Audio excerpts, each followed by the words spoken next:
garage repairs and Plaza design. Clerk, call the roll for that, please.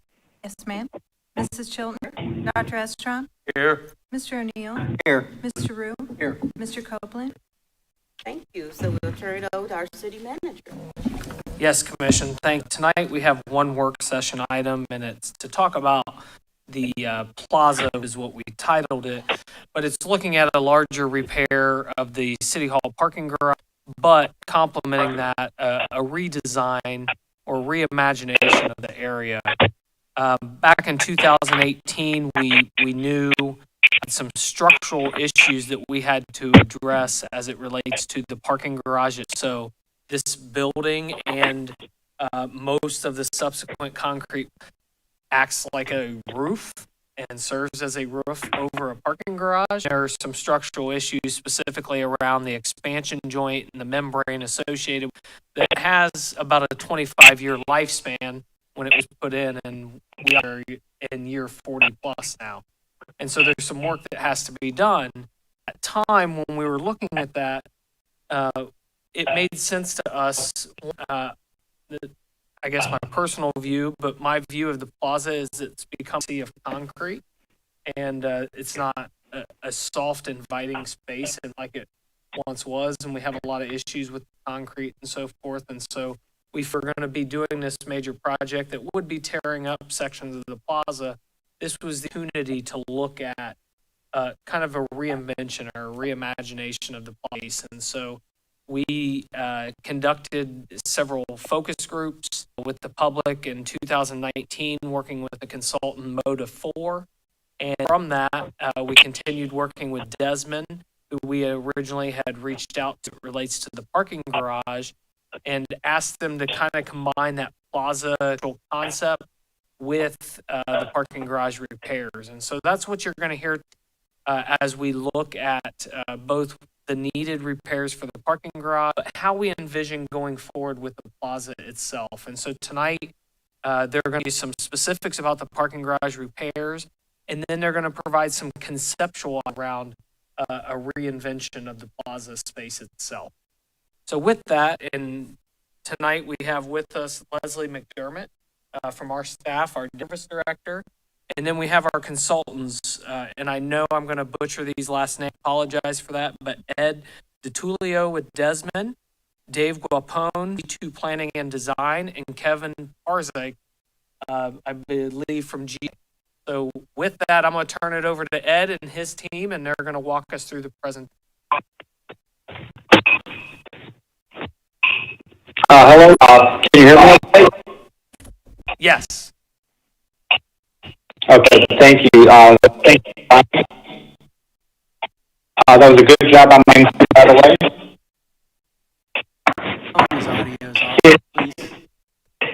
Can you guys see the screen your okay? Your audio is very choppy.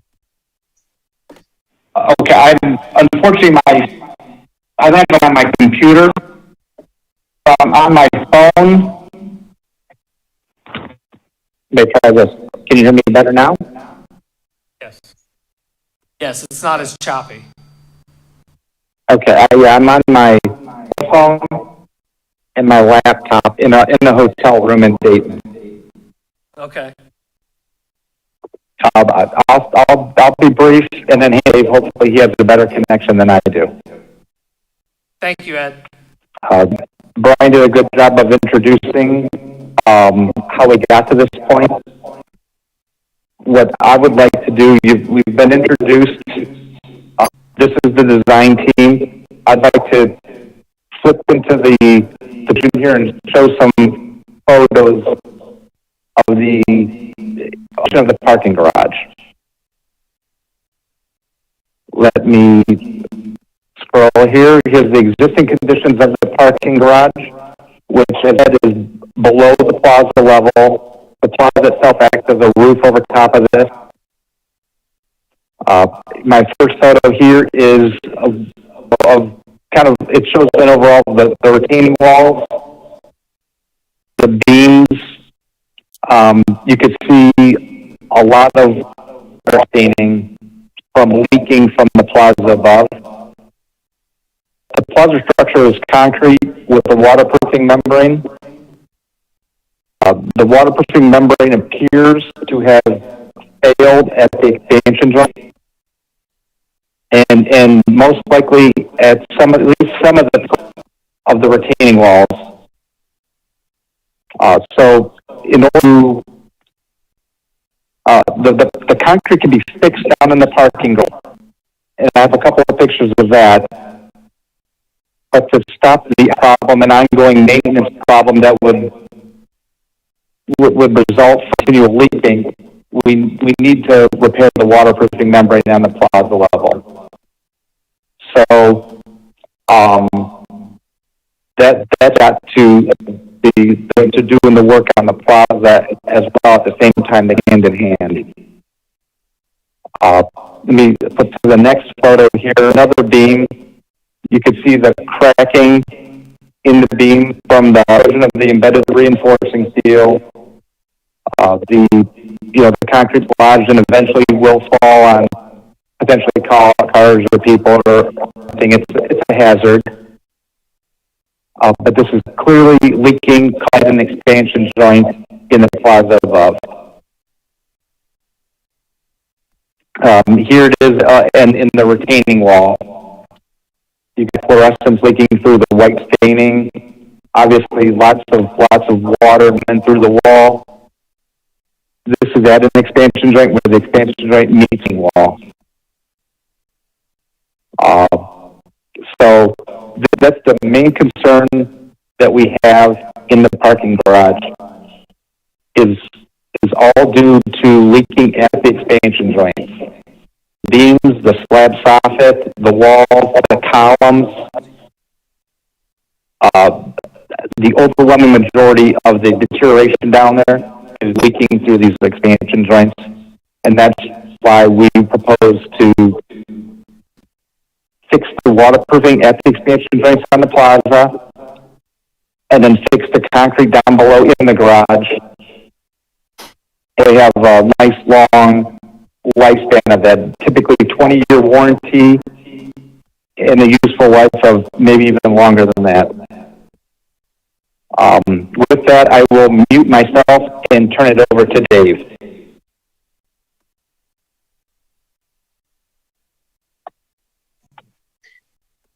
Thank you very much, Ed. Can you guys hear me okay? Yes. Okay, great.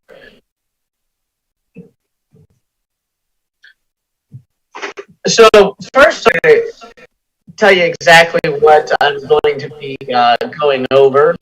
I'm going to start with some existing photos and then move into what our proposed solution is, a site plan, and then kind of go over some precedent design images on what we think some of the materials and items within the plaza would look, and then finally we'll wrap up with some presentation renderings of what the fit is designed to look like. So with that said, we can go over existing conditions of the plaza. Now, this first slide is at the corner of High Street and Fountain Avenue. And as you can see, and I'm sure you guys are very familiar with the area, we have a lot of concrete, a lot of hardscape. There is a lack of at this corner. We're using tree grades. In general, tree grades are good for sidewalk, very narrow sidewalks for planting beds. But it seems like tree grades in this extensive amount of pavement, and ideally not healthy of a situation for a street tree to be in a tree grate. And there's indications of that. For one, we have varying size trees. Probably indicate that we lost some trees and we had to replant trees in the tree grate. And there's also tree grates without any trees at all. Looking and hopefully going to improve that situation with our proposal. Ed, you can flip to the next slide. This is City Hall, and again, very similar to the front. There's a lot of hardscape, there's concrete, a lot of just openness and a very cold feel. We also have a lot of deteriorating surfaces, a lot of patches in the concrete, a lot of cracks in the concrete. And over time, it seems like people have tried to patch and repair, which now we get this discoloration here, and there's a lack of kind of a cohesive pavement design at the ground point. We also have a lack of vertical elements. You can see it's very horizontal, but there's nothing really vertical landscape or the plaza taking the eye off of this horizontal, cold, massive amounts of pavement. Ed, can we go to the next slide? This is another view looking towards Fountain Avenue, and again, very similar. Where we've got cracks and repairs needed to the pavement. We've got designs that don't really match or align. It looks like things are just constantly put over the years, and it's just ready for an update. Ed, you can flip to the next one. Here we're in the garage vents, which you see is those large cubes center of this photo. And again, there's a lack of screening and a lack of vertical elements, so these garage vents are very well visible. We have 8-foot benches around with also low plant material, so it's not screened at all. Ed, we can do the next slide. This is another view looking towards High Street from the back of the plaza, and very similar to all the other slides before. And then I also wanted kind of the lack of seating and variety of seating. This is not a place where you kind of feel comfortable or relaxed. Should you just sit and kind of enjoy your lunch on a warm spring day, you don't really want to hang out here. So what we want to do is try to make this inviting. Ed, you can go to the next slide. And then this is a little bit closer to High Street with, again, we have multiple things of pavement. We've got concrete, we've got patched concrete, we've got concrete, and then we have concrete pavers that are kind of not working well. It's just ready for a little bit of a facelift. And we can probably go to the next slide. Okay, and now kind of the more of the fun part. But what are we doing to kind of solve these problems? Ed, you can start. You can go to the next slide. Here's the proposed conceptual plan, and I'll start at the corner of High Street and Fountain Avenue. What we're doing is removing the tree grates. We're including curbed planters to hopefully support healthier vegetation. We are also looking to locate Oracle's vision and reorient the pedestrian circulation to larger, massive amounts of green space in front of all. We're also looking to include some ornamental pavement and adhesive scoring pattern and pavement design kind of all around City Hall and everything all together. And as you go around City Hall and into the back of City Hall, we have where we're highlighting the plaza. We're including a kind of playful attraction, jumping fountains, multiple seating areas and seating options. We're also looking to include some art panels and vegetation around the garage vents to screen them. Also including some monumental steps that lead you down to the lower plaza, which we're proposing to replace that concrete tile with some movable furniture that sometimes during the evenings when you would be hosting events, you can program that space, move the furniture out, and when events are not taking place, you have a very large enclosed seating area. There's also the Underpass under city. which right now it's just very cold and dark. And what we're doing is kind of highlight some of those architectural columns under that over, some unique column lighting. And Ed, go to the next slide. It's just some precedent images of some of the things that we're thinking about. These are not what's exactly going to be proposed. This is just things that are right now where we're saying things could look like this, or we could use things like this Plaza. So what you're looking at here is at some movable furniture, a variety of different types of furniture. You can see to the left of the or to the right of the movable furniture, we have the art benches that we're designing to be used as screening fence. And then continue to the right, an example of something for the fountain. Again, it would be more of a playful shooting jump from platform to platform. And then as you go down to the benches, to the left on the bottom, we have street planners and thinking to replace the street grates, or the tree grates corner. And again, this is a much healthier option for the plants and the trees to grow as opposed to the tree grates.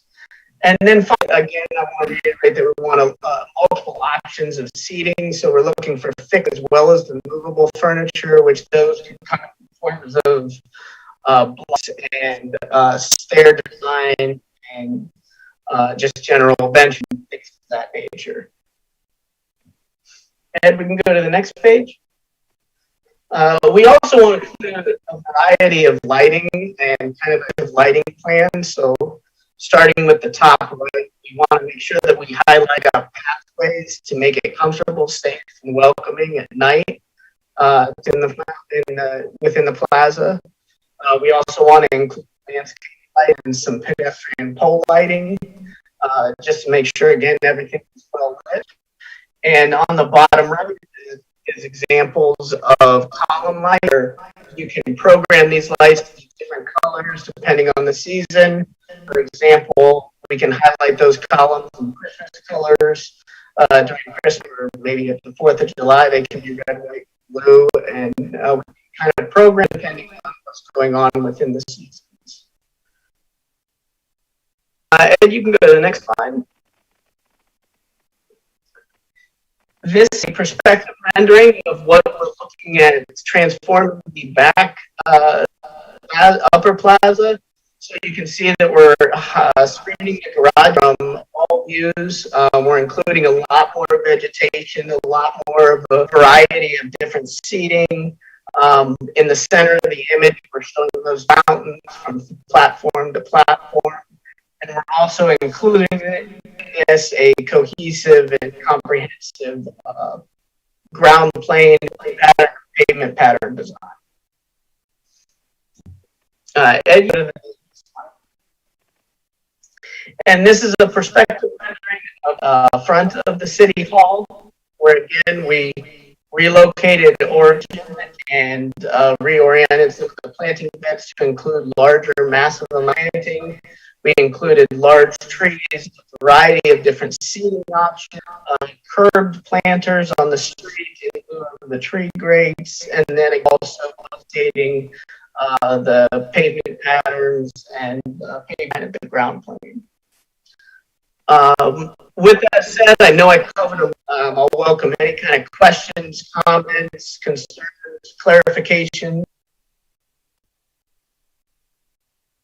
Yeah, so commissioners, again, thank you to our team for the work that they've put in as far as it relates to kind of taking, again, a necessary repair that must happen to the garage, but using it as an opportunity to kind of reinvent this outdoor space. The plaza is supposed to be, if we learned anything from COVID, one of the importance of outdoor spaces and outdoor gathering spaces specifically for our community events.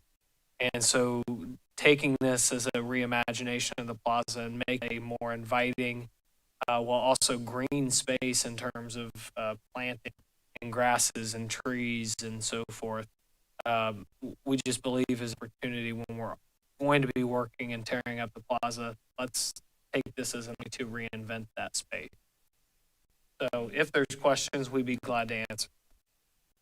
In the beginning, when we started, when food trucks became here in Springfield, we were going to invite them to be on the plaza. Is there going to be space for that, and is it going to be able to support that? Yeah, so we cannot see food trucks on the roof of the garage, but we have created the area that is let's call the depressed area, the ice rink area. Next, that does not sit over top of the parking garage, and so we established already a ramp that goes down so food trucks can get down into that space. And then we've also added some additional seating and lighting to that area as well. We continue, I know Logan from our office and Leslie and Jeff Thomas have worked the different vendors because there are electric hookups there, it's a spot to go. So we have worked with them to be able to locate in the area. And the intent would be that we create that inviting space and continue to have that space for gatherings and events. So. I certainly like the additional green space and softening of it. Have we heard anything recently as regards not our property, but as regards the big black house? Yes. So again, that is privately owned. It was purchased. The note was per company out of Florida, Land South. They have started do extensive work to the building. The first focus was on life issues, so working on the fire pump, sprinkler suppression system, also working on the ingress and egress of the stairwells. Last week, they were there replacing windows that had been broken previous. So yes, there has been a lot of work that has started there. I'm not aware of any potential tenants that would be locating in there. I know the group intends to try to market it for the commercial office space, and they are doing the necessary repairs to get it a place that they could actually lease space. Follow-up question I have is, it would seem their intent is to reopen the building for use. It might then, at the appropriate time, to invite them into our process so they knew what we were planning to do and do something in striking opposition to what we were doing design. And Commissioner, those conversations actually have already happened. When Moda Fleet did their conceptual redesign, we have actually shared that information with the group of investors out of Florida, and so they are aware of what we're planning to do, and they've also seen, because Moda 4 took some liberties in just showing what some of the cities specifically around that building, and so they are seeing that and know what we're looking at. Great, thank you. It's a beautiful design. I think that it will continue to attract businesses and enhance our real estate around the downtown area. So I think it's a great idea. Since we have to fix the roof of the garage, we might as well make it look beautiful. Their access to that building that Dr. Estrop is talking about, is that still through our? Yes, there's underneath access to that building from the garage. And that's going to continue? What? Yes. Yep, that would not change. Any other questions? Okay. Any other comments from the commissioners? Commissioners, one add-on item tonight, and that is actually to approve a quitclaim deed for the Columbia Street Cemetery or the Springfield Burial Ground with a newly created not-for-profit, the Springfield Burying Grounds, and that is to help facilitate a project of revitalization of that space for the community, a historic cemetery right here in our downtown. And if you recall, the city commission actually did the project in terms of a monetary donation of $50,000 towards it. They're very close to beginning. Actually, that's why the quitclaim deed comes to you as an emergency. They have some tree work that they have to do before the weather turns, and so we want to make that in their hands and get that project off the ground.